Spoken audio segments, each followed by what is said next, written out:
हिंद, वंदे मातरम। मैं अजय यादव। आज की वीडियो शुरू होने से पहले मैं आप लोग के सामने आया हूं, क्योंकि जो वीडियो अभी चलेगी वो बहुत ही महत्वपूर्ण है। हमारे रिपोर्टर अवध नारायण ने 2 शिक्षकों के साथ, जो कि अभी नई शिक्षा नीति आई है, उस पर बहुत ही गहन चर्चा किया है। और आप सभी से अनुरोध है कि जब ये वीडियो देखें तो, क्योंकि अभी स्मार्ट ज़माना है तो स्मार्ट टीवी लोगों के पास रहता है, तो आप अपने घर परिवार के साथ में टीवी पर अगर लगा कर यह वीडियो देखेंगे तो आपके बच्चों को और आपके परिवार को सभी को उपयोगी होगा। तो सभी से निवेदन है, और आइए देखते हैं आज की वीडियो।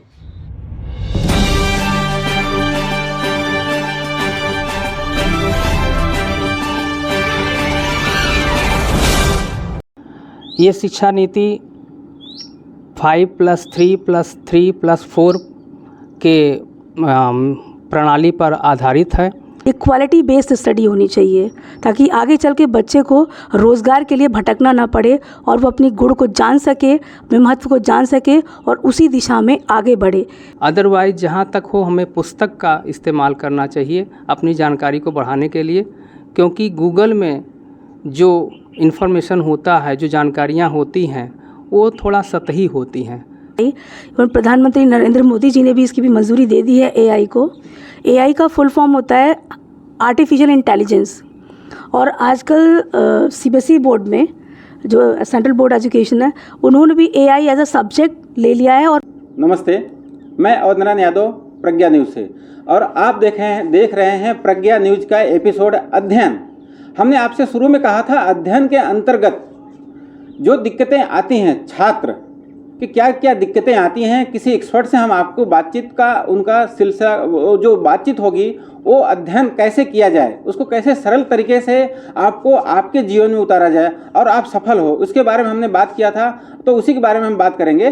पहले हम आपको बता दें, जो अभिभावक हैं, अब बाज़ार में जाते हैं, कोई चीज़ खरीदते हैं, किसी चीज़ की वस्तु खरीदते हैं, कोई महंगी चीज़ खरीदते हैं, सबसे पहले उसकी उम्र देखते हैं, उसकी क्वालिटी देखते हैं, परखते हैं, फिर आप लेते हैं।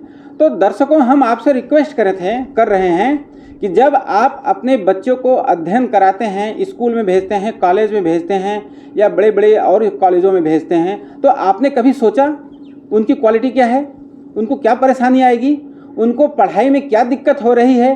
कभी आपने अध्ययन किया उनके विषयों का, उनके चरित्र का, उनके व्यवहार के बारे में, कि हम इतना मेहनत कर रहे हैं, इतनी पढ़ाई के बच्चों का करा रहे हैं, जो हमारे आगे के भविष्य है, उसके बारे में आपने सोचा कि क्या आप करोगे, क्या नहीं करोगे, कैसे सफलता मिलेगी, कैसे सफलता नहीं मिलेगी, किससे बात करना है, किससे नहीं? आप सिर्फ कहाँ पे आके केंद्रित हो जाते हैं? उनके मार्क पे। सिर्फ आप ये देखते हैं हमारा बच्चा ए आया, A+ आया, फर्स्ट आया, सेकंड आया, थर्ड आया, इसके ऊपर आपके सारे विषय खत्म नहीं।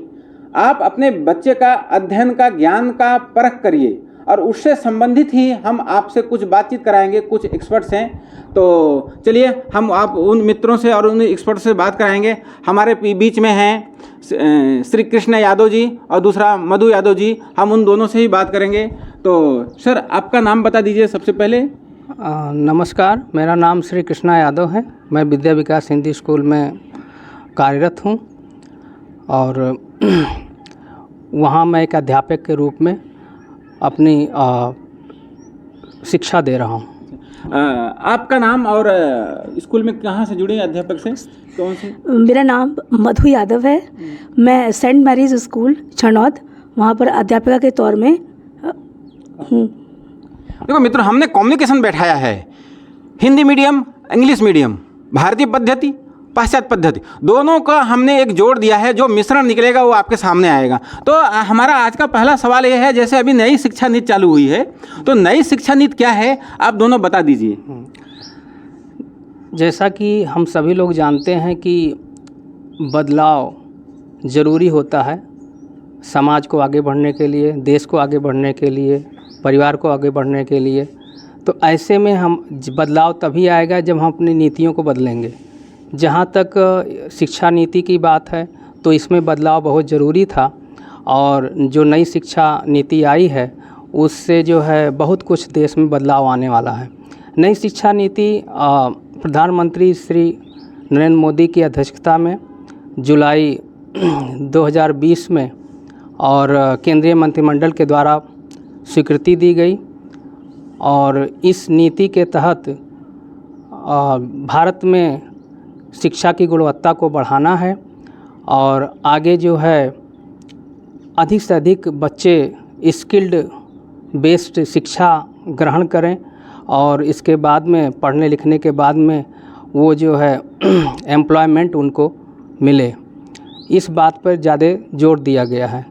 जहाँ तक भाषा का सवाल है तो हिंदी भाषा और क्षेत्रीय भाषा को बराबर सम्मान मिले, इस शिक्षा नीति में इस पर ख़ास तौर से ध्यान दिया गया है। ये शिक्षा नीति 5+3+3+4 के प्रणाली पर आधारित है और जो 5+ है उसका मतलब पहला जो 5 इयर्स है वो बच्चे का फाउंडेशन कोर्स है। नेक्स्ट जो दूसरा 3 इयर्स है वो प्रीपरेटरी कोर्स है और नेक्स्ट 3 इयर्स मिडल कोर्स है और जो लास्ट यानी फाइनल कोर्स है वो 4 इयर्स का है। और आफ्टर फाइनल जब बच्चा पढ़ के निकलेगा तो ज़रूर उसके अंदर कुछ ना कुछ स्किल होगा, ऐसा गवर्नमेंट ने, सरकार ने ध्यान रखा है इस शिक्षा नीति में। नई शिक्षा नीति के अनुसार माननीय प्रधानमंत्री नरेंद्र मोदी जी ने जो स्टूडेंट्स हैं उनमें जो स्किल्स है, जो क्वालिटी है, उस पर ज़्यादा जोर दिया है ताकि बच्चे आगे चलकर, जैसे कि आज की शिक्षा प्रणाली में है, बच्चों को पुस्तकीय ज्ञान है बट 12वीं या कॉलेज के बाद में उन्हें यह नहीं कि वो आगे किस दिशा में जाएं, उन्हें क्या करना है, वो अपने स्किल को, अपने ज्ञान को, अपने गुण को नहीं पहचानते हैं। और नई शिक्षा नीति के अनुसार बच्चों को शुरुआत से ही उनका स्किल क्या है उस पर जोर दिया जाएगा। बच्चों को भाषाओं का, उनकी मातृभाषा, इस शिक्षा नीति के अनुसार मातृभाषा को भी बढ़ावा दिया गया है। क्षेत्रीय भाषा, मातृभाषा, भाषाओं का ज्ञान बच्चों को पूर्ण रूप से होना चाहिए। हिंदुस्तान में रहते हुए हिंदी बहुत ज़रूरी है, इसलिए हर बच्चे को हिंदी का ज्ञान, उनकी मातृभाषा का ज्ञान, सभी भाषाओं का ज्ञान हो एवं कि बच्चे के अंदर गुण क्या है, क्वालिटी क्या है, ये क्वालिटी बेस्ड स्टडी होनी चाहिए ताकि आगे चल के बच्चे को रोज़गार के लिए भटकना ना पड़े और वो अपनी गुण को जान सके, अपने महत्व को जान सके और उसी दिशा में आगे बढ़े। इस पे प्रधानमंत्री जी ने जोर दिया हुआ है। तो क्या अपना ये जो नई शिक्षा नीति है आगे अगर चलता रहेगा तो इसमें क्या बेरोजगारी की कम होने की संभावना है? जिस प्रकार से नई शिक्षा नीति के अंदर जो है, जिस प्रकार से नई शिक्षा नीति को बनाया गया है सबकी अध्यक्षता में केंद्रीय सरकार द्वारा, मंत्रिमंडल द्वारा, तो ज़रूर कुछ ना कुछ इसमें बहुत सारे बदलाव हैं। हालांकि कई लोग इसके विरोध में हैं, कई लोग इसके फेवर में हैं, लेकिन कुछ ना कुछ तो रीज़न्स है कि आगे चल के जब हम स्किल बेस्ड स्टडी करेंगे, अगर हम ये जानेंगे, बच्चा ये जानेगा शुरू से कि हमारे अंदर ये ज्ञान है, हमारे अंदर ये क्वालिटी है, तो आगे चल करके अगर वो स्किल को डेवलप करता है तो ज़रूर रोज़गार के अवसर खुलेंगे। हर दिन हर रोज़ एक नया अवसर होता है, बस हमें अवसर को पहचानना होता है कि वो अवसर क्या है और किस तरीके से हम उस ओर अग्रसर रहें। और अपने अगर ज्ञान है तो ज़रूर अवसर है, और अगर अवसर है तो आप अपने आप को आगे उस दिशा में ले जा सकते हैं। और ज़रूर जो आज का युवा है आगे चल के अगर इस शिक्षा प्रणाली के तहत वो आगे चल कर के बहुत आगे निकल सकते हैं, बढ़ सकते हैं, बट जब वो जाने और समझे और इस पर खास विशेष ध्यान दें, अपने गुण, अपने महत्व को पहचानें, उसका विश्लेषण करें, इस तरीके से वो अपने आप को जान के आगे खुद के रोज़गार भी खोल सकते हैं, खुद पा भी सकते हैं, दूसरों को रोज़गार दे भी सकते हैं और आगे चल के रोज़गार को बढ़ावा मिलेगा। तो और दूसरा प्रश्न था सर, जैसे विज्ञान और वाणिज्य के 2 छात्र होते हैं, अगर उसका वो अध्ययन करते हैं तो उनके लिए क्या क्या रास्ते हैं? तो उनके लिए क्या क्या रास्ते हैं? जैसे विज्ञान के स्टूडेंट और विज्ञान के नए कोर्स, हाँ, विज्ञान के नए कोर्स जो हैं और व्यावसायिक कोर्स हैं, उसके भी ज़रा आप बता दीजिए। नई शिक्षा नीति के तहत विज्ञान के कुछ नए कोर्सेज आए हुए हैं जो कि आजकल बहुत ही पॉपुलर हैं, जैसे कि इसमें डेटा साइंस है, आर्टिफिशियल इंटेलिजेंस AI है, साइबर सिक्योरिटी है, बायोटेक्नोलॉजी है और इसके अतिरिक्त जो है एनवायरमेंटल साइंस है। इन सब सब्जेक्ट का आज बहुत ही महत्व है। जहाँ तक डेटा साइंस का सवाल है, डेटा साइंस में हम डेटा एनालिसिस करते हैं, इंटरप्रिटेशन करते हैं, इसके अलावा जो है प्रोग्रामिंग करते हैं और तमाम डिसीजन इस पर आधारित हम लेते हैं। इसके जहाँ तक बायोटेक्नोलॉजी का सवाल है, ये जीव विज्ञान और टेक्नोलॉजी का मिश्रण है। यहाँ तक कि आजकल biotechnology subject as a college में पढ़ाया जाता है और बहुत सारे स्टूडेंट्स जो है इसमें इस कोर्स को सिलेक्ट किए हैं और इसमें आगे बढ़ रहे हैं। एनवायरमेंटल साइंस भी एक आज जो है आज के समय में बहुत ही महत्वपूर्ण सब्जेक्ट है। एनवायरमेंटल साइंस इसलिए महत्वपूर्ण है क्योंकि आज पर्यावरण प्रदूषण बहुत ज़्यादा है। हम जिस पर्यावरण में रहते हैं सब कुछ हम उससे प्राप्त करते हैं, लेकिन उस पर ध्यान नहीं देते हैं। तो ये सब्जेक्ट हमें इस बात का कंसर्न करता है कि हम पर्यावरण पर ध्यान दें, प्रदूषण को कम करें, नियंत्रित करें और पर्यावरण का संरक्षण करें। जहाँ तक साइबर सिक्योरिटी का सवाल है, तो साइबर सिक्योरिटी भी एक महत्वपूर्ण विषय है आज के समय में। अच्छा सर, एक सवाल और था, आर्टिफिशियल इंजीनियरिंग जो आपने बताया एआई, अगर कोई छात्र करना चाहे तो उसके लिए क्या रास्ते हैं? आर्टिफिशियल इंटेलिजेंस के लिए ख़ास तौर से बच्चे को कंप्यूटर में पढ़ाई करनी पड़ेगी, कंप्यूटर कोर्स लेना पड़ेगा। अच्छा, कंप्यूटर से ये शुरू से पढ़ाई करना चाहिए या उनको बीच से करना चाहिए या 12वीं के बाद कर सकते हैं वो? 12वीं के बाद भी आराम से वो कंप्यूटर कोर्स कर सकते हैं। उसके बारे में एआई ये क्या बहुत जगह चल रहा है, अभी पूरी दुनिया में चल रहा है एआई, तो उसके बारे में जरा आप विस्तार से बता दीजिए। अगर कोई छात्र एआई में जाना चाहता है या उसका दिलचस्पी है तो 2-4 शब्द और अगर है तो आप विस्तार से बता दीजिए। आप भी बता सकती हैं। अभी एआई बहुत सबने नाम सुना, एआई प्रधानमंत्री नरेंद्र मोदी जी ने भी इसकी भी मंजूरी दे दी है एआई को। एआई का फुल फॉर्म होता है आर्टिफिशियल इंटेलिजेंस। और आजकल सीबीएसई बोर्ड में जो सेंट्रल बोर्ड एजुकेशन है, उन्होंने भी एआई एज अ सब्जेक्ट ले लिया है और पढ़ाया जाता है स्कूलों में। इसमें बच्चे को पूर्ण रूप से ज्ञान दिया जाता है, बताया जाता है। कंप्यूटर ये हर तरीके से हेल्पफुल है। इवन एआई के थ्रू आपको कोई भी चीज़ सिंपल से सिंपल या टफ़ से टफ़ चीज़ है, ये एक ऐसा मशीनी तकनीकरण है या ऐसी टेक्नोलॉजी है कि आप विद इन सेकेंड्स, कुछ ही क्षणों में, सेकंड्स में आप हर चीज़ का आंसर पा सकते हैं। आपको कोई भी प्रकार का जैसे आजकल पहले हमें कोई भी प्रश्न ढूंढना है, देखना है, हमें बुकों में ढूंढना, ये करना, इवन गूगल में भी हमें सर्च करना पड़ता है। बट एआई आपने कुछ भी लिखा, आपके सामने तुरंत उत्तर हाजिर होगा। तो ये आगे बहुत ही हेल्पफुल भी है। बट हर चीज़ के एडवांटेज होते हैं और डिसएडवांटेज होते हैं, तो वो डिपेंड करता है आपके ऊपर, आप किस तरीके से उसे ले रहे हैं, क्या कर रहे हैं। बट एआई पढ़ाई के लिए, पढ़ाई बेस के लिए बहुत ही अच्छा है और इवन हर फील्ड के लिए अच्छा है। आप उससे काफ़ी मदद लेके आगे बढ़ सकते हैं। तो अपने प्रश्नों को स्कूलों में चालू हो गया है, सीबीएसई बोर्ड में एज अ सब्जेक्ट इसको स्टार्ट कर दिया गया है, पढ़ाया भी जाता है और नई शिक्षा नीति में भी आ गया है। प्रधानमंत्री जी ने मंजूरी दी है तो सब लोग अब ये रखेंगे ही। अच्छा। और एप्लीकेबल हो गया है जब सीबीएसई बोर्ड में, तो दूसरे उसमें भी जो बोर्ड्स हैं वो भी एप्लीकेबल करेंगे, इम्प्लीमेंट करेंगे इस पर।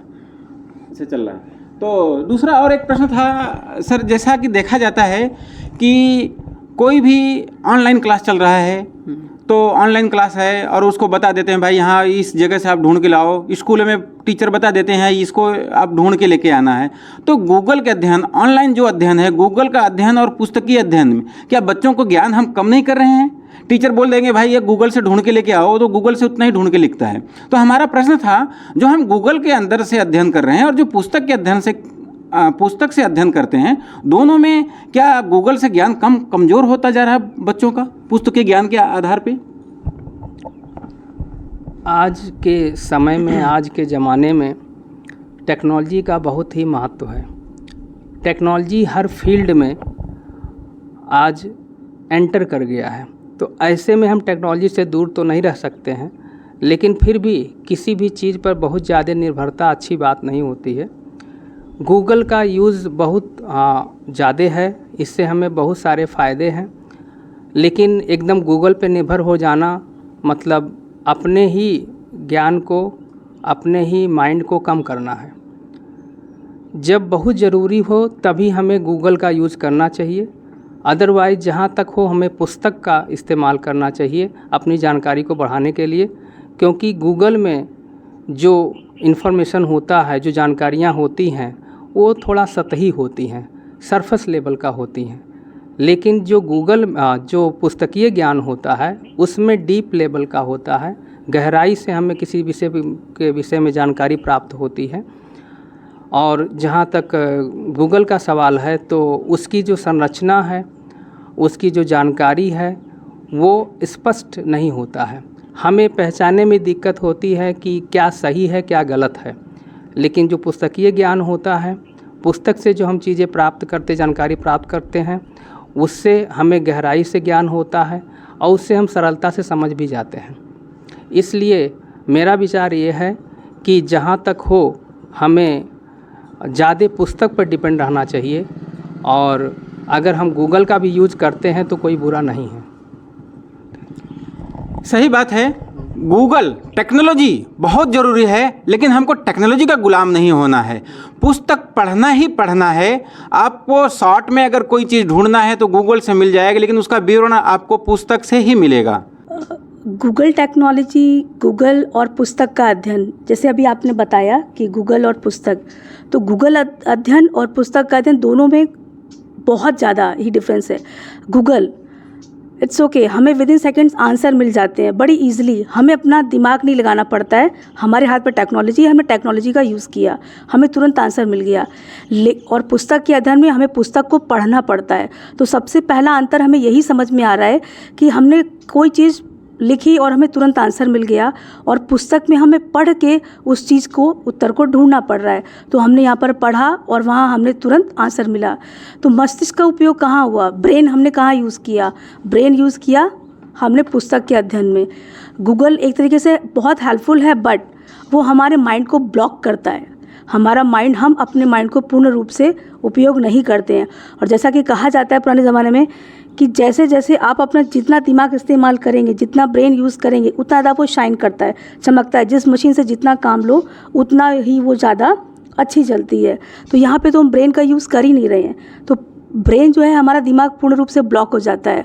और इवन पुस्तक के अध्ययन से हमें गहराई से उस चीज़ का ज्ञान होता है, और हम पढ़ते हो, जब बार बार पढ़ते हैं तो यहाँ पे हम अपना माइंड भी यूज़ कर रहे हैं, हमारा माइंड निखरता है, हमारा जो मस्तिष्क है वो निखरता है, हमारा ज्ञान निखरता है। पर गूगल के अध्ययन से ज्ञान निखरता नहीं है। गूगल के अध्ययन से हमें तुरंत उत्तर मिलता है, पर ज्ञान निखरता है पुस्तक के अध्ययन से।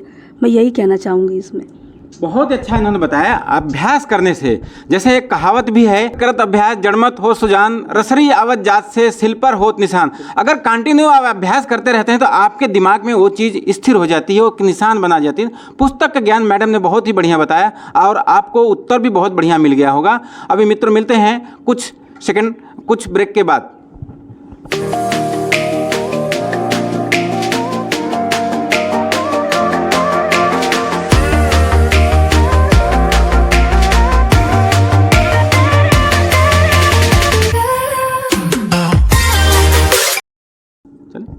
तो ब्रेक के बाद हम आपका स्वागत करते हैं दर्शकों, और दूसरा प्रश्न का सिलसिला जारी रखते हैं। और जैसा सर ऐसा देखा जाता है कि हमारे घर के, आपके घर के बच्चे 10वीं और 12वीं पढ़ने के बाद में उनका आगे पढ़ने का मन नहीं रहता, तो उनके लिए ऐसा क्या कोर्स है, ऐसा कुछ उनके भविष्य के लिए है जिससे उनका भविष्य उज्जवल हो सके, या कोई टेक्नोलॉजी है या कोई कोर्स है, तो आप बता दीजिए।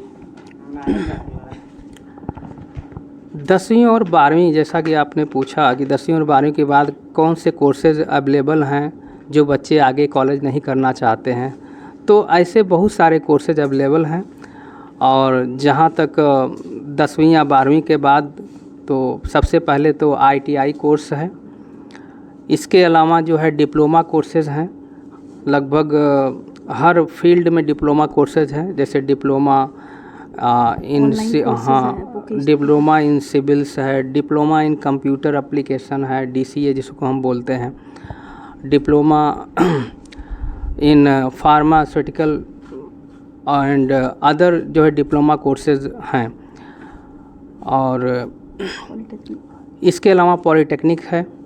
दूसरा जो है ऑनलाइन कोर्सेज हैं जो कि स्किल्ड बेस हैं, जिसको हम करके जो है आगे जा सकते हैं, अपने करियर को बना सकते हैं, इंडस्ट्रीज़ में जा सकते हैं। तमाम ट्रेनिंग्स आते हैं जो इंडस्ट्री के लिए ज़रूरी होता है।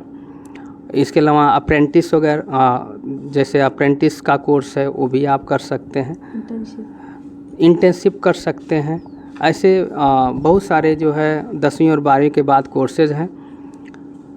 ज़रूरत है कि हमें उसकी हमें जानकारी होनी चाहिए, हमारा इंटरेस्ट होना चाहिए। अगर हमें जानकारी है, इंटरेस्ट है, तो हम आगे उसमें जा सकते हैं, वो कोर्सेज़ करके अपने करियर को बना सकते हैं। अभी सर ने बताया कि वोकेशनल कोर्सेज़ हैं, वोकेशनल कोर्सेज़ में उन्होंने बता दिया, पॉलिटेक्निक है, ITI प्रोग्राम्स हैं, ऐसे ही हमारा डिप्लोमा कोर्सेज़ हैं और ऑनलाइन कोर्सेज़, बहुत सारे सब्जेक्ट्स, बहुत सारे फील्ड्स हैं जिसमें ऑनलाइन कोर्सेज़ होते हैं। वो डिपेंड करता है बच्चे की रुचि क्या है, बच्चे का इंटरेस्ट। कैसे जा सकते हैं, उसकी प्रक्रिया क्या है? ऑनलाइन कोर्सेज़, हाँ, ऑनलाइन कोर्सेज़ की प्रक्रिया, बच्चा किस चीज़ में ऑनलाइन कोर्स करना चाहता है वो उसके बहुत सारे वेबसाइट्स है, उसको सर्च करे। सर्च करने के बाद में एक जो ट्रस्टेबल रिलायबल वेबसाइट होती है, क्योंकि आजकल ऑनलाइन कोर्सेज़ बहुत सारे फ्रॉड्स भी हैं, हाँ। तो प्रॉपर उसको नॉलेज हो, उसके बेस पर वो कंसर्न करके पहले कॉल करके कनेक्ट करे कि क्या है, उसकी प्रक्रिया क्या है, प्रोसीजर क्या है, वो तो उसको उस समय ही ज्ञान होगा। तो ऑनलाइन में उनको क्लास लेना पड़ता है मैडम, या घर पे ही अध्ययन करना पड़ता है? ऑनलाइन कोर्सेज़ का मतलब, जैसे अभी हम कोरोना काल से गुजर चुके हैं, तो सभी, ऑलमोस्ट सभी बच्चों को, अभिभावकों, सभी पेरेंट्स को ऑनलाइन कोर्स का नॉलेज है कि घर पे हम बैठे हैं। आजकल जॉब्स का, आफ्टर कोरोना ऐसा हो गया है कि जो जॉब्स हैं वो आजकल भी घर पे बैठिए, आप कहीं पे भी, पुणे में जॉब कर रहे हैं या किसी भी स्टेट में जॉब कर रहे हैं, आप घर पे बैठकर भी कर सकते हैं। अगर ऐसे बहुत सारे काम हो गए कि आप घर पे बैठिए, ऑनलाइन आपको काम करना है, तो आप घर पे बैठ के आपको पढ़ना है, स्टडीज़ करनी है। रिगार्डिंग स्टूडेंट्स, आप घर पे बैठ के स्टडी करिए। आपको ऑनलाइन पेमेंट, जो भी उनका प्रोसीजर है वो पहले आपको एक्सप्लेन कर देंगे कि ये आपका फ़ी है, ऐसा है, आपको ये करना है, और उसके तहत आपकी जो भी प्रोसीजर है उसको आप फॉलो करिए। उसको फॉलो करते आपको उस जगह पर नहीं पहुंचना है, उस जगह पे नहीं जाना है जहाँ पे इंस्टीट्यूट है, जहाँ पे कराया जा रहा है।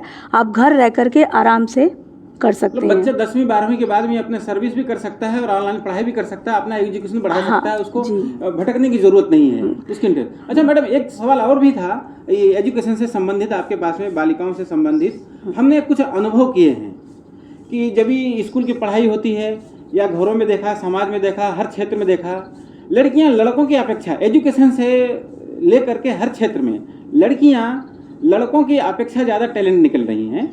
तो इसका मुख्य कारण क्या है, जबकि लड़कियों के ऊपर बहुत सारे दबाव भी होते हैं? कहीं इसका कारण ऐसा तो नहीं लड़कों को ज़्यादा छूट मिल जाती है इसलिए उनके टैलेंट में कमी आ रही, लड़कियों में टैलेंट ज़्यादा विकास हो रहा है, हर क्षेत्र में वो लड़कों की अपेक्षा ज़्यादा निकल रही? इसका क्या मुख्य रीज़न हो सकता है? आपसे बढ़िया और कौन बता सकता है? ज़रूर, प्रश्न बहुत अच्छा है, और जितना मेरी जानकारी उसके अनुसार एक लेडी तो मैं भी ये कहूँगी, बताना चाहूँगी। पहले के समय में और आज भी कहा तो जाता है कि नारी प्रधान देश है, लेकिन पुरुषों को ज़्यादा महत्व दिया जाता है। चाहे वो घर परिवार हो, चाहे वो समाज हो, कहा जाता है लेडीज़ फर्स्ट, मगर पुरुष को ज़्यादा, हर बात पुरुष प्रधान होती है, ना कि नारी प्रधान। ये सभी लड़कियां या महिलाएं सभी इस चीज़ को जानती हैं। घर में भी पुरुषों की ज़्यादा चलती है, जहाँ तक कहा जाए कि पुरुष की बात, हाँ अपना लेडीज़ कहती ज़रूर हैं, लेकिन बात होती है वही, फाइनली पुरुष जो बोले वही चीज़ होती है। ये सभी लोग, लेडीज़ हैं, लड़कियां हैं, ये सब चीज़ देखती हैं और देखती आ रही हैं। पहले के समय में, आज के भी समय में ज़्यादा लड़कों को ही महत्व दिया गया है, कहा जा रहा है अब लड़कियों को महत्व दिया जा रहा है। मेरे कहने के अनुसार यह है कि अगर किसी चीज़ को जितना दबाया जाएगा, कैसे स्प्रिंग होती है, आप उसको दबाइए, जितनी तेज़ी से आप दबाएंगे उतनी, जब वो आप छोड़ेंगे बड़ी तेज़ी से उछलेगी। तो लड़कियों को पहले बहुत दबाया गया है, उनको उनकी पढ़ाई के लिए अवसर नहीं दिए गए हैं, उनको पढ़ाया नहीं गया, घर पे बैठाया गया है, खाली आप घर परिवार में ही सीमित रह गई लड़कियाँ। और जब आज उनको समझा गया है और उनको अवसर मिले हैं, और आजकल तो नारियों को, लेडीज़ को, लड़कियों को बहुत सारी ऐसी योजनाएं हैं, बहुत सारी स्कीम्स हैं जिसमें वो आगे से आगे बढ़कर आ रही हैं, वो अपना टैलेंट पहचानती हैं। आज अभी तक तो वो सोई हुई थी समाज की वजह से, परिवार की वजह से। अब वो जगी पहले भी थी, मगर उनको परिवार ने, उनके समाज ने सुलाया हुआ था। अब आज अवसर मिला है तो वो आगे से आगे बढ़ के पुरुषों से भी आगे निकल रही है, लड़कों से भी आगे निकल रही है। लड़का ये और लड़कों का है, वो ये जानते हैं कि हम तो कुछ भी कर सकते हैं, बाद में सब कुछ तो हमारा है। तो शायद वो इस चीज़ को समझने में बड़ा कहते हैं, हाँ सब हमारा है, तो सब हमारा है तो हमें देर सवेर तो मिलना ही मिलना है। तो इतना वो उस ओर अग्रसर नहीं रहते हैं कि हमें इतना ये नहीं, सब कुछ हमारा है, पेरेंट्स का जो है हमारा है, हमें इसे आगे तो देखना है। बट लड़कियों के लिए कुछ नहीं, लड़कियों के लिए क्या है कि अगर वो आगे बढ़ती हैं, अगर वो आगे बढ़ें और बढ़ना चाहें और बढ़ती हैं, अगर बढ़ती हैं तो ये उनके लिए सबसे अच्छा है, उनके लिए ही सबसे अच्छा है, सबसे उचित है। और इसीलिए लड़कियां आज पहचान चुकी हैं, अपने आप को जानती हैं अच्छे से, तो वो उनको मौका मिला है तो उस मौके को पूर्ण रूप से उसका फ़ायदा उठाते हुए वो आगे से आगे बढ़ रही हैं। इसीलिए चाहे वो शिक्षा का क्षेत्र हो, चाहे वो खेल का क्षेत्र हो, चाहे वो विज्ञान का क्षेत्र हो, हर क्षेत्र में लड़कियां लड़कों से आगे हैं। वो अपने इम्पोर्टेंस को, अपने प्रतिभा को, उसको पहचान रही हैं और आगे से आगे निकल रही हैं। और लड़के उस चीज़ को इतना महत्व नहीं दे रहे हैं। अनुशासन देखिए एक, हाँ सर कुछ कह रहे थे आप। मतलब एक लड़कियों के आगे निकलने का जो एक मुख्य कारण मुझे लग रहा है वो क्या है कि अनुशासन। लड़कियों में अनुशासन है और लड़के जो है अनुशासनहीन होते जा रहे हैं क्योंकि उनको ज़्यादा छूट मिल रहा है, और लड़कियां जो है अनुशासन में है इसलिए वो ज़्यादा आगे बढ़ रही हैं। उनमें अनुशासन की कमी नहीं है, लेकिन लड़कों में अनुशासन की कमी है। शायद ये फैमिली से ही है रिलेटेड, ये परिवार की ही कमी है जो हम लड़कों को छूट देते जा रहे हैं और लड़कियों को प्रतिबंधित करते जा रहे हैं। तो इसलिए आज उनको जो है मौका मिला है, वो हर क्षेत्र में इसीलिए आगे बढ़ रही हैं क्योंकि वो अपने क्षेत्र में एक्टिव हैं, उसका उनको कंसर्न है। लेकिन लड़कों को ऐसा कोई कंसर्न नहीं है, जिसकी वजह से वो आगे नहीं बढ़ पा रहे हैं। ये सत्य बात है। अनुशासन, जो अनुशासन में रहेगा वही आगे बढ़ेगा। अब लड़कियों पे अनुशासन लगाते हो, 6 बजे का स्कूल है, तुमको घर तक आने में 6:15 होता है, तो आप 15 मिनट भी वो लेट हो जाती हैं तो आप पूछते हो 15 मिनट लेट क्यों हुआ। ये अनुशासन आप अगर ये अध्ययन एपिसोड देख करके आप लड़कों के ऊपर भी लगाना शुरू करेंगे कि तुम्हारा घर से स्कूल 15 मिनट का रास्ता है, तुम 30 मिनट में क्यों आए, तो हम आपसे वचनबद्ध हैं, आपके लड़के भी लड़कियों के जैसे ही टैलेंट आगे निकलेंगे। सर एक सवाल और भी था हमारा, आज जो अध्ययन हो रहा है, बच्चे अध्ययन करके निकलते हैं तो समाज में जाते हैं, तो समाज में जब पूछा जाता है उनसे प्रश्न, तो सामाजिक स्तर पे और राष्ट्रीय स्तर पे उनका ज्ञान जीरो रहता है। तो इसके बारे में एक कमी कहाँ छूट रही है और उसको कैसे दुरुस्त किया जाए? इस पे सबसे बड़ा योगदान, कहते हैं सबसे प्रथम, सबसे पहले जो हमारे गुरु होते हैं, हमारे पेरेंट्स होते हैं, तो परिवार अपना। पहले जो माता पिता थे अपने बच्चों को धार्मिक चीज़ें सुनाना, बताना, ज्ञान देना, समाज हो चाहे राष्ट्र के बारे में क्या है, अब उस चीज़ का अभाव देखा जाता है। जैसे अभी आप थोड़ी देर पहले टेक्नोलॉजी की बात करें तो बच्चे तो टोटल मोबाइल पे बिज़ी हैं, टेक्नोलॉजी भी बिज़ी हैं, पेरेंट्स हैं वो भी साथ में बिज़ी हैं। तो परिवार जो है पारिवारिक दृष्टिकोण इस पर बहुत महत्व रखता है कि जो उनको ज्ञान मिलना चाहिए, जो पेरेंट्स को ज्ञान देना चाहिए, वो उनको पूर्ण रूप से मिलता नहीं है और वो लेना भी नहीं चाहते हैं, क्योंकि आजकल की जो जनरेशन है बहुत ही स्मार्ट है, बहुत ज़्यादा ही स्मार्ट है, और वो सब कुछ सोचती है कि हमें सारा ज्ञान है, क्योंकि हमारे पास टेक्नोलॉजी है, हमारे पास मोबाइल है, मतलब हमारे पास सारे आंसर्स हैं, हम सब कुछ जानते हैं। तो जब हमें किसी चीज़ का पूर्ण रूप से ज्ञान नहीं होगा, अगर आजकल के बच्चे ही, उनके अपने माता पिता से लगाव कम रहता है, ज़्यादा लगाव मोबाइल से रहता है, सोशल मीडिया पे ज़्यादा रहते हैं वो लोग। तो जब जहाँ पे अभाव है, जहाँ पे कमी है, तो उस कमी को पूरा करने के लिए क्या है कि हमें वो भाव पैदा करने होंगे। वो भाव पैदा कैसे होंगे? परिवार से होंगे। परिवार को इसके लिए समय देना पड़ेगा, परिवार को बच्चों को पूर्ण रूप से ज्ञान देना पड़ेगा। जब वो ज्ञान उन्हें मिलेगा बचपन से, शुरू से ही, और ये नहीं कि हमने एक बार पौधे को सींच दिया फिर छोड़ दिया तो पौधा सूख जाएगा। इसलिए समय समय पे उनमें पौधों में जैसे सिंचाई की ज़रूरत है, उसी तरह समय समय पे कुछ समय में बच्चों को ज्ञान देना, उनको सिखाना, उनको बताना, ये परिवार की भी जिम्मेदारी है। अगर आज बच्चे आगे चल के पथभ्रष्ट हो रहे हैं, उनको सही रास्ता दिशा नहीं मिल रही है, तो अभिभावक होते हुए, माता पिता होते हुए उनको भी देखना है, उनको भी समझना है, अपने बच्चे को सही राह दिशा दिखानी है।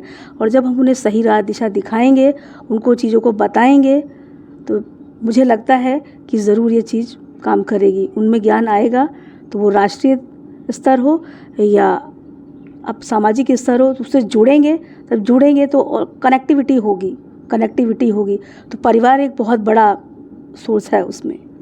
तो परिवार एक बहुत बड़ा है। तो हमारे कहने का मतलब सर ऐसा था, तो क्या ये शिक्षा जो होती है स्कूलों में होती है, समाज का नहीं देते, राष्ट्र का नहीं देते, सिर्फ पुस्तक ज्ञान तक सीमित हो जाता है, क्या इसमें स्कूलों का भी कुछ योगदान है कि राष्ट्र की तरफ से, समाज की तरफ से बच्चों को ज्ञान नहीं दिया जा रहा है?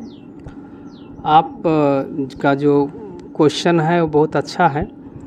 जहाँ तक बच्चों में जो आत्मीयता की कमी है, राष्ट्रीयता की कमी है, तो राष्ट्रीयता की कमी आत्मीयता की कमी की वजह से है। दूसरी बात जो है, जो भी आजकल के बच्चे हैं जिनको अपने राष्ट्र से प्रेम नहीं है, परिवार से प्रेम नहीं है, समाज से प्रेम नहीं है, इसको बिल्कुल नज़रअंदाज करते हैं। तो उसका मुख्य कारण क्या है कि एक तो उनका फैमिली बैकग्राउंड, कि परिवार में उनके साथ, जैसा कि मैडम ने कहा कि परिवार में जो लोग हैं, माता पिता के अलावा भी जो लोग हैं उनके साथ उठना बैठना नहीं रहता है, बच्चे सोशल मीडिया पर बिजी रहते हैं। तो ऐसे में जो है उनको अगर प्रॉपर जानकारी मिले कि राष्ट्र, देश क्या है, समाज क्या है, परिवार क्या होता है, हमारी क्या जिम्मेदारी है उनके प्रति, हमारी क्या जवाबदेही है, तो ज़रूर जो है पढ़ने लिखने के बाद में वो आगे जब भी जीवन में बढ़ेंगे तो उनके अंदर राष्ट्र की भावना आएगी, समाज की सेवा की भावना आएगी, परिवार सेवा की भावना आएगी। लेकिन ये हमें ये ज्ञान हमें जो है परिवार से ही मिलता है। एक प्रश्न और भी लोग बोलते रहते हैं, स्कूलों में जाने के बाद में जब बच्चा पढ़ता है तो बोलता है कहीं आपने कोचिंग कराया क्या? तो कोचिंग का अर्थ क्या है? कोचिंग क्यों कराना जरूरी है कि नहीं?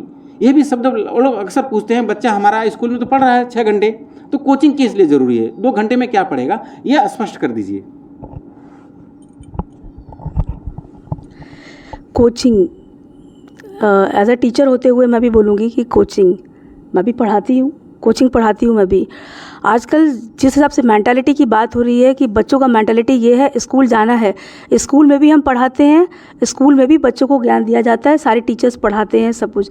लेकिन आजकल का ट्रेंड है, जैसे आप बोला AI टेक्नोलॉजी ट्रेंडफुल, आजकल ये ट्रेंड है, ऐसे ही वो आज जो कोचिंग है वो भी एक ट्रेंड हो गया है। जो नर्सरी का बच्चा रहता है कि जो पेरेंट्स होते हैं, नर्सरी के बच्चे को भी जो KG में पढ़ रहा है, 1 में पढ़ रहा है, वो बच्चा भी कोचिंग जा रहा है। तो इस पर ज़्यादा से ज़्यादा जो कोचिंग जाने का आजकल ये ट्रेंड हो गया, फैशन हो गया। आप कोचिंग जाते हैं it means you are very good, आप ग्रेट हैं, आप बहुत महान हैं। वही पढ़ाई आपको स्कूलों में भी मिल रही है, लेकिन बच्चे वहाँ पे ध्यान भी नहीं देते हैं क्योंकि उनके पास सेकंड ऑप्शन है। अगर हमारे पास एक ही ऑप्शन हो, हमारे पास एक ही विकल्प हो, तो हम उसी विकल्प में रहकर जीना सीखेंगे, रहना सीखेंगे, खुश रहना भी सीखेंगे और उस चीज़ को समझेंगे। जब हमारे पास 2 विकल्प हैं तो हम सोचते हैं ये क्यों नहीं दूसरा सही। और दूसरे विकल्प में क्या है कि आज़ादी बहुत है, कोचिंग आज़ादी बहुत है। कोचिंग के नाम पे कि हाँ कोचिंग हम जा रहे हैं, भले वो स्कूल में सीख रहे हो बट हाँ कोचिंग। तो ये कि स्कूल में कभी कभी होता है बच्चा जा रहा है, नॉलेज दे रहा है, टीचर्स मिल रहे हैं, सिखा रहे हैं, वो सीखना नहीं चाहता है क्योंकि उसके पास सेकंड विकल्प है, ऑप्शन है कोचिंग। कभी कभी कोचिंग में नहीं सीख रहा है, स्कूल में सीख रहा है, मगर ये है कि हाँ हमें कोचिंग जाना है। आजकल का किसी भी जगह देखें, किसी भी स्कूल के बच्चे देखें, चाहे वो CBSE बोर्ड हो, SSC बोर्ड हो, स्टेट बोर्ड हो, कोई भी बोर्ड हो, कोई भी स्कूल हो, किसी के बच्चे हों, हर जगह कोचिंग कोचिंग कोचिंग। प्रश्न हम बता दें आपको, हमारे प्रज्ञा न्यूज़ के CEO अजय यादव की तरफ से था कि आपसे पूछा जाए गांव के पढ़ाई के एजुकेशन, शहर का एजुकेशन में टैलेंट बच्चों में गांव के में ज़्यादा है, फिर भी वो प्रतिभा में पीछे छिप जाते हैं, ऐसा क्यों? दोनों जन करेक्ट कर सकते हैं आप साथ में। गांव के बच्चे और शहर के बच्चे, गांव के बच्चों में हर तरीके का विकास होता है और दबाव भी होता है। जैसे मस्तिष्क विकास उनका ज़्यादा होता है कंपेयर टू हमारे शहर के बच्चे। वो लोग खेतों में भी काम कर रहे हैं, पढ़ाई भी कर रहे हैं, परिवार का भी काम कर रहे हैं, उनके पास भी बहुत ज्ञान है, सब कुछ है, लेकिन संकुचित है। वो जानना बहुत कुछ चाहते हैं लेकिन सुविधाओं का अभाव है। वही शहर के बच्चों के पास में सुविधाएं भरपूर हैं, किसी भी प्रकार का दबाव नहीं है, किसी प्रकार का उनके पास कोई दबाव नहीं है, सिर्फ पढ़ना है उन्हें। तो उनकी अपेक्षा में जहाँ दबाव ज़्यादा है, जहाँ प्रेशर ज़्यादा है, तो वो बच्चे अपने आप को और ज्ञान के अभाव के कारण उनके पास इतने सुविधाएं नहीं, इतनी फैसिलिटीज़ नहीं है कि उनको प्रॉपर नॉलेज मिल सके। मगर उन्हें जानने की उत्सुकता है और यहाँ शहरों के बच्चों के पास में सब प्रकार की सुविधाएं हैं, पूर्ण ज्ञान है, उनके पास फैसिलिटीज़ हैं। तो कहीं ना कहीं देखा जाए कि अभाव के कारण जो उनमें प्रतिभा रहती है, गांव के बच्चों में इतना ज्ञान है, लेकिन अभाववश वो थोड़ा शहर के बच्चों के कंपेयर में पिछड़ जाते हैं। और गांवों में इतनी सुविधाएं नहीं हैं शहरों के अपेक्षा, जबकि देखा जाए तो गांवों के बच्चे ज़्यादा प्रतिभावान, ज़्यादा सुदृढ़, ज़्यादा मानसिक तौर पे शक्तिशाली होते हैं शहरों की बच्चों की अपेक्षा में, क्योंकि वो फिज़िकल हो, मेंटल हो, सब तरफ से प्रिपेयर होते हैं। पर अभाववश कमियों की वजह से, सुविधाओं की कमियों की वजह से वो थोड़ा पिछड़े रहते हैं। गांव में असुविधा है, लेकिन उस असुविधा को सुविधा में कैसे बदला जा सकता है, प्रत्यक्ष उदाहरण हमारे टीचर जी हैं। गांव के सरकारी स्कूल में पढ़े हैं और आज शहर के स्कूल में अंग्रेजी माध्यम वाले बच्चों को पढ़ाते हैं, जबकि हिंदी माध्यम से पढ़े हैं। सर, हमने ऐसा सुना गांव के सरकारी स्कूल में पढ़ा है और आप आज यहाँ अध्ययन करा रहे हैं, अंग्रेजी स्कूल का अध्ययन पढ़ा रहे हैं, तो आप अपने बारे में थोड़ा बच्चों को प्रोत्साहन करने के लिए आपकी कहानी बता दीजिए। बहुत अच्छा प्रश्न आपने किया है। और हम ज़रूर जो है इंग्लिश पढ़ाते हैं, लेकिन हिंदी मीडियम से पढ़े हुए हैं और बहुत ही स्ट्रगल किए हैं। हमने खेती बाड़ी भी किया है, घर का पूरा काम किया है, साथ में पढ़ाई भी किया है और बहुत सारी असुविधाएं रही हैं। कभी फीस के लिए पैसे नहीं होते थे, कभी कपड़े नहीं होते थे, कभी जाके मजदूरी भी करना पड़ता था। तो ऐसे बहुत सारे परिस्थितियों का सामना करना पड़ा, लेकिन फिर भी हम उसमें लगे रहे और आज जो है वो स्ट्रगल, वो संघर्ष आज जो है हर रंग लाया है। और गांव से पढ़ के आज मैं शहर में पढ़ा रहा हूं, मुझे बहुत खुशी होती है। देखो मित्रों, मेहनत का फल कैसे होता है। जिन ढूंढा तिन पाइया, गहरे पानी बैठ, मैं बपूरन डूबन डरा रहा किनारे बैठ। अगर मेहनत करेंगे तो ही परिश्रम मिलेगा, परिश्रम का फल मिलेगा। आपको मोती लेना है तो छलांग लगानी ही पड़ेगी, नीचे तल में जाना ही पड़ेगा, तभी आपको मोती मिलेगी। मित्रों, ये एपिसोड आप अपने मित्रों, परिवार में, दोस्तों को ज़रूर भेजिए, जिससे उनका मानसिक, शारीरिक और बुद्धि शिक्षा के प्रति अग्रसर हो। हम अपने वापस स्टूडियो चलते हैं। धन्यवाद।